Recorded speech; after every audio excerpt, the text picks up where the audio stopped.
গাজায় ২ মাসের যুদ্ধবিরতিতে রাজি হয়েছে ইসরায়েল, আর ইসরায়েলে হামলা করেছে হুথি যোদ্ধারা। এদিকে গাজায় যুদ্ধ শুরুর পর পশ্চিম তীরে ১,০০০ ফিলিস্তিনিকে হত্যা করেছে নেতানিয়াহু প্রশাসন। ব্রিটিশ সংবাদ মাধ্যম বিবিসির বিরুদ্ধে ইসরায়েলি পক্ষপাতিত্বের অভিযোগ এনেছেন সংবাদ মাধ্যমটির শতাধিক কর্মী।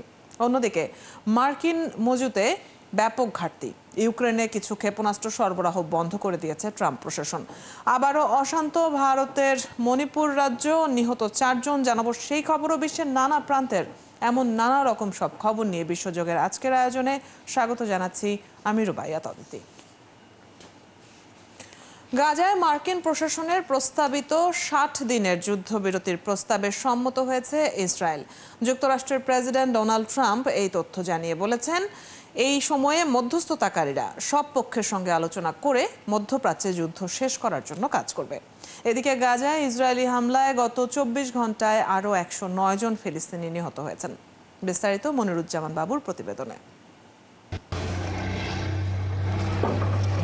গত কয়েক মাস ধরে ইসরায়েলের সঙ্গে হামাসের ৬০ দিনের অস্থায়ী যুদ্ধবিরতির আলোচনা চলছিল, যেটির প্রস্তাব দিয়েছিলেন ট্রাম্পের বিশেষ দূত স্টিভ উইটকফ।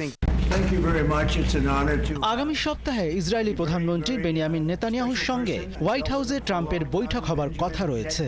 এর আগেই সামাজিক যোগাযোগ মাধ্যম ট্রুথ সোশ্যালে ডোনাল্ড ট্রাম্প জানালেন, তার প্রতিনিধিরা গাজা যুদ্ধ নিয়ে ইসরায়েলিদের সাথে একটি ফলপ্রসূ বৈঠক করেছেন এবং ইসরায়েল ৬০ দিনের যুদ্ধবিরতি চূড়ান্ত করার জন্য প্রয়োজনীয় শর্তে সম্মত হয়েছে। ট্রাম্প পোস্টে আরও বলেন, কাতার ও মিশরীয় প্রতিনিধিরা মধ্যপ্রাচ্যে শান্তি প্রতিষ্ঠার জন্য কঠোর পরিশ্রম করেছে। তারা এই চূড়ান্ত প্রস্তাবটি হামাসের কাছে তুলে ধরবে। মধ্যপ্রাচ্যের ভালোর জন্য হামাস এই চুক্তিটি গ্রহণ করবে বলে মনে করছেন ট্রাম্প, কারণ চুক্তিটি এর চেয়ে ভালো হবে না, বরং আরও খারাপ হবে। তবে ট্রাম্প তার প্রতিনিধিদের নাম জানাননি। মার্কিন গণমাধ্যমগুলো বলছে, মার্কিন বিশেষ দূত স্টিভ উইটকফ, পররাষ্ট্রমন্ত্রী মার্কো রুবিও এবং ভাইস প্রেসিডেন্ট জেডি ভ্যান্সের সঙ্গে ইসরায়েলি মন্ত্রীর মঙ্গলবার বৈঠক হয়েছে। এরপরই ট্রাম্প গাজায় যুদ্ধবিরতি নিয়ে মার্কিন প্রস্তাবে ইসরায়েলের সম্মতির ঘোষণা দেন। এদিকে হামাস যুদ্ধবিরতির শর্ত মেনে নেবে কিনা সেই বিষয়ে এখন স্পষ্ট কিছু জানা যায়নি। গাজার যুদ্ধবিরতি বিষয়ে হামাস বরাবরই বলেছে, যুদ্ধ শেষ করার যে কোনো চুক্তির আওতায় গাজায় থাকা অবশিষ্ট জিম্মিদের মুক্তি দিতে তারা প্রস্তুত।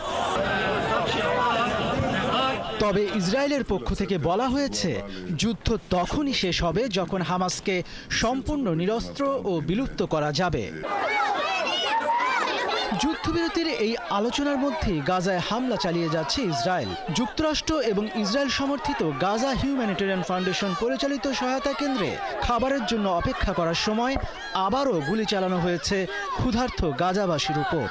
এতে হতাহত হয় বহু ফিলিস্তিনি।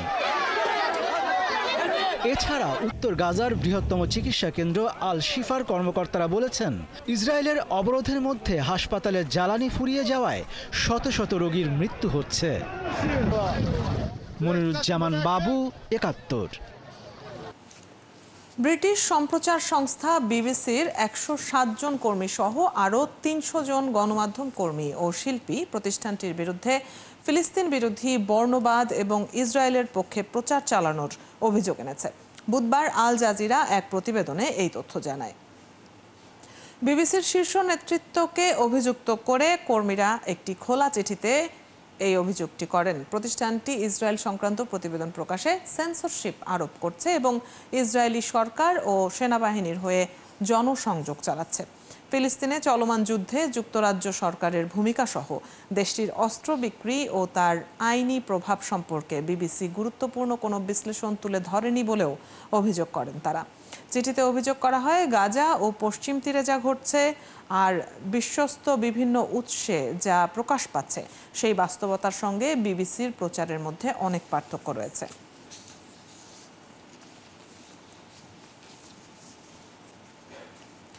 ইসরায়েলকে লক্ষ্য করে ক্ষেপণাস্ত্র ছুড়েছে ইয়েমেনের হুথি যোদ্ধারা। মঙ্গলবার রাতে এ নিয়ে দেশ জুড়ে সতর্কতা জারি করে ইসরায়েলের প্রতিরক্ষা বাহিনী। আইডিএফ জানিয়েছে, ইয়েমেন থেকে ইসরায়েলি ভূখণ্ডের দিকে একটি ক্ষেপণাস্ত্র ছোড়া হয়েছে, যে কারণে বিমান প্রতিরক্ষা ব্যবস্থা সক্রিয় করা হয়েছে এবং হুমকি প্রতিহত করার জন্য কাজ চলছে। এদিকে ইয়েমেন থেকে ক্ষেপণাস্ত্র উৎক্ষেপণের পর ইসরায়েলের বেশ কয়েকটি এলাকায় সাইরেন সক্রিয় করা হয়। এই ঘটনার পর বাসিন্দাদের হোম ফ্রন্ট কমান্ডের নির্দেশনাবলী অনুসরণ করার পরামর্শ দেওয়া হয়েছে।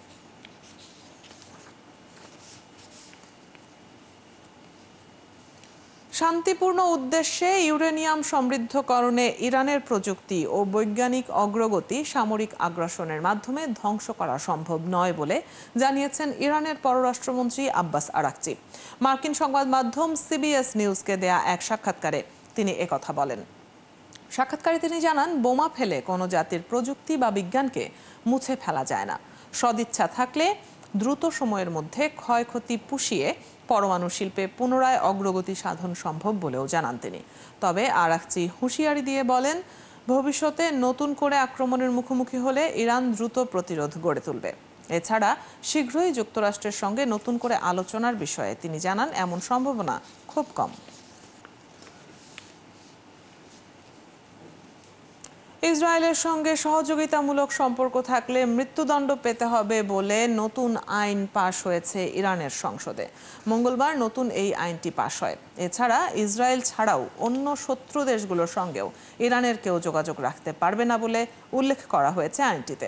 নতুন আইনে বলা হয়েছে, ইসরায়েল ও যুক্তরাষ্ট্রের হয়ে গোয়েন্দা কার্যক্রম চালানো, গুপ্তচরগিরি, ইসরায়েল ও যুক্তরাষ্ট্র এবং অন্যান্য শত্রু দেশের সঙ্গে কোনো সম্পর্ক পৃথিবীতে দুর্নীতির অপরাধ হিসেবে বিবেচিত হবে, যার শাস্তি হলো মৃত্যুদণ্ড। যারা ইসরায়েলকে সামরিক, আর্থিক ও প্রযুক্তিগত সহায়তা দেবে তাদের সর্বোচ্চ শাস্তি ভোগ করতে হবে। এছাড়া মার্কিন ধনকুবের ইলন মাস্কের স্যাটেলাইট ইন্টারসেবা স্টারলিংক ব্যবহারেও নিষেধাজ্ঞা দিয়েছে দেশটি।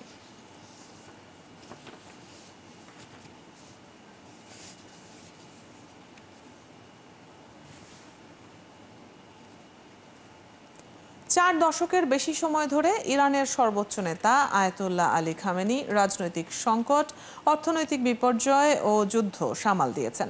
কিন্তু সম্প্রতি ইসরায়েল ও যুক্তরাষ্ট্রের একযোগে চালানো অভূতপূর্ব সামরিক হামলা তাকে সবচেয়ে বড় পরীক্ষার সামনে দাঁড় করিয়েছে। ৮৬ বছর বয়সী এই নেতা বর্তমানে অসুস্থ এবং তার উত্তরসূরি এখনও নির্ধারিত নয়। এই অবস্থায় তার সামনে সিদ্ধান্ত নেয়ার পথও সংকুচিত হয়ে পড়েছে। সব মিলিয়ে নানামুখী চ্যালেঞ্জে খামেনি। বিস্তারিত জানাচ্ছেন শারমিন শ্রাবণী।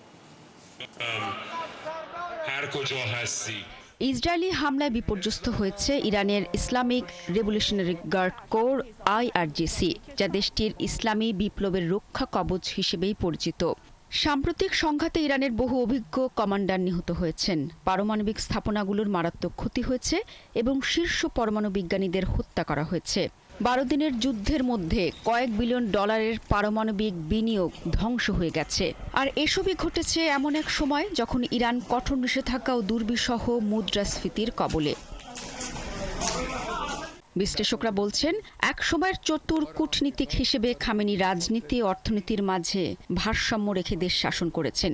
কিন্তু এখন তিনি একটি শক্তিহীন রাষ্ট্রের নেতৃত্ব দিচ্ছেন, যেখানে পারমাণবিক কর্মসূচি স্থবির, আঞ্চলিক মিত্রগোষ্ঠীগুলো ভেঙে পড়েছে এবং উত্তরাধিকারীর সংকটে পড়েছে। 1989 সালে ইরানের দায়িত্ব নেওয়ার পর থেকে যুদ্ধবিধ্বস্ত অবস্থার ভেতর দিয়েই দেশকে গড়ে তুলেছিলেন খামেনি। সাম্প্রতিক নারী অধিকার আন্দোলন, 2009 সালের নির্বাচন পরবর্তী গণবিক্ষোভ, অর্থনৈতিক দুরবস্থা ও ইসরায়েলের গুপ্তচর বৃত্তির মুখেও তিনি ক্ষমতায় থেকেছেন। কিন্তু এই প্রথম খামেনির দেশ সরাসরি যুক্তরাষ্ট্র ইসরায়েলের আক্রমণের শিকার হয়েছে। শুধু তাই নয়, মার্কিন প্রেসিডেন্ট ট্রাম্প খামেনির সম্ভাব্য হত্যার কথা প্রকাশ্যে উচ্চারণ করেছেন।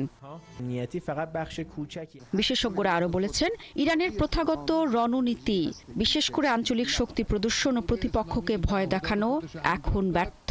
তবু খামেনির নেতৃত্বাধীন শাসন এখনও টিকে রয়েছে, যদিও এখন তা অনেক বেশি দুর্বল মনে হচ্ছে।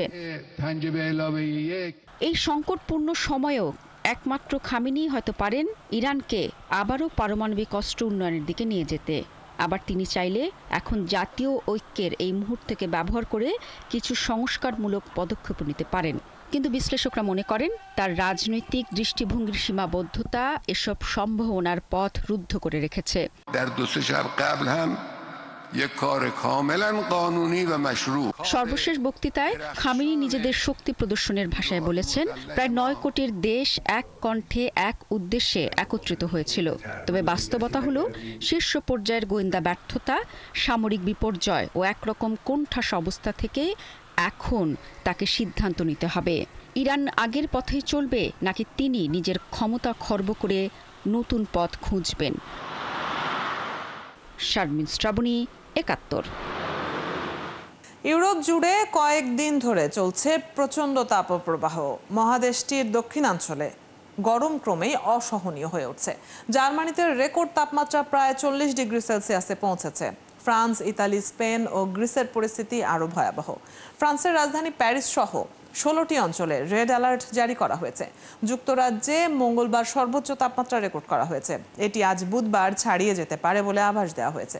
ইউরোপে তাপপ্রবাহের বিস্তারিত খবর জানাচ্ছেন শারমিন শ্রাবণী। গত কয়েকদিন ধরে দাবদাহের কবলে পড়েছেন ইউরোপের সাধারণ মানুষ। ফ্রান্সের রাজধানী প্যারিস সহ 16টি অঞ্চলে রেড অ্যালার্ট জারি করা হয়েছে। ফ্রান্সের আবহাওয়া সংস্থা মেতেও জানিয়েছে, মঙ্গলবার দেশটির সর্বোচ্চ তাপমাত্রা রেকর্ড করা হয়েছে 38.2 ডিগ্রি সেলসিয়াস। এমন পরিস্থিতিতে দেশটির শিক্ষা মন্ত্রণালয় এদিন 1350টি স্কুল সম্পূর্ণ বা আংশিক বন্ধ রেখেছে। একই অবস্থা প্রতিবেশী দেশ ইংল্যান্ডেরও। মঙ্গলবার 1 জুলাই এবছর যুক্তরাজ্যে সর্বোচ্চ তাপমাত্রা রেকর্ড করা হয়েছে। সংবাদ মাধ্যম বিবিসি জানিয়েছে, দক্ষিণ পূর্ব ইংল্যান্ডের এসেক্সে 33.9 ডিগ্রি তাপমাত্রা রেকর্ড করা হয়েছে। জার্মানিতে রেকর্ড তাপমাত্রা প্রায় 40 ডিগ্রি সেলসিয়াসে পৌঁছেছে। অনেক অঞ্চলে তাপপ্রবাহ সংক্রান্ত সতর্কবার্তা জারি করা হয়েছে। প্রথমবারের মতো এত গরম। আমাদের তাপমাত্রা 37 ডিগ্রি। এটা আমাদের প্রকৌশলী এবং কর্মীদের জন্য বেশ কঠিন। এই বছরটা আমার দেখা সবচেয়ে কঠিন বছর, কারণ আমি জার্মানিতে 15 বছর ধরে বাস করছি। আমি কুর্দিস্তান থেকে এসেছি। আমরা সাধারণত সূর্যের সন্তান, কিন্তু আমার জন্য এটাও খুব গরম মনে হচ্ছে। ইতালির রোম, ফ্লোরেন্স, বোলানিয়া ও পেরুজিয়ায় তাপমাত্রা 36 থেকে 38 ডিগ্রি সেলসিয়াসের মধ্যে রয়েছে। স্বাস্থ্য মন্ত্রণালয় 17টি শহরের সর্বোচ্চ সতর্কতা জারি করেছে। আফ্রিকা থেকে আসা গরম বাতাস স্পেনে গ্রীষ্মের প্রথম প্রচণ্ড তাপপ্রবাহ বয়ে এনেছে। সেভিয়া, সারাগোসা অন্যান্য অঞ্চলে তাপমাত্রা 40 ডিগ্রি সেলসিয়াস ছাড়িয়েছে।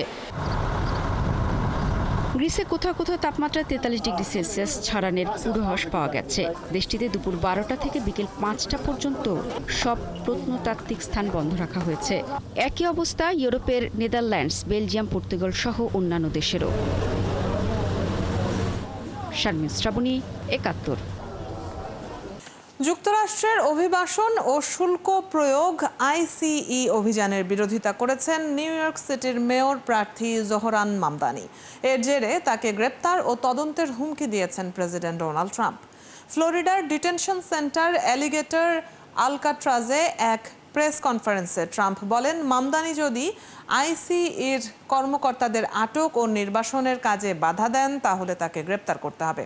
এ সময় মামদানি অবৈধভাবে যুক্তরাষ্ট্রে প্রবেশ করেছেন বলে দাবি করেন ট্রাম্প। যদিও মার্কিন প্রেসিডেন্টের এই দাবি ভিত্তিহীন বলছেন মামদানি। ছোটবেলায় পরিবার সহ আইনগতভাবে উগান্ডা থেকে যুক্তরাষ্ট্রে আসেন বলে জানান তিনি। এদিকে ডেমোক্রেটিক প্রাইমারিতে মেয়র পদপ্রার্থী জোহরান মামদানির বিজয় মঙ্গলবার আনুষ্ঠানিকভাবে নিশ্চিত করেছে নিউ ইয়র্ক সিটির নির্বাচন বোর্ড। এর ফলে আসছে নভেম্বরের মেয়র নির্বাচনে দলীয় প্রার্থী হিসেবে তার মনোনয়ন চূড়ান্ত হলো।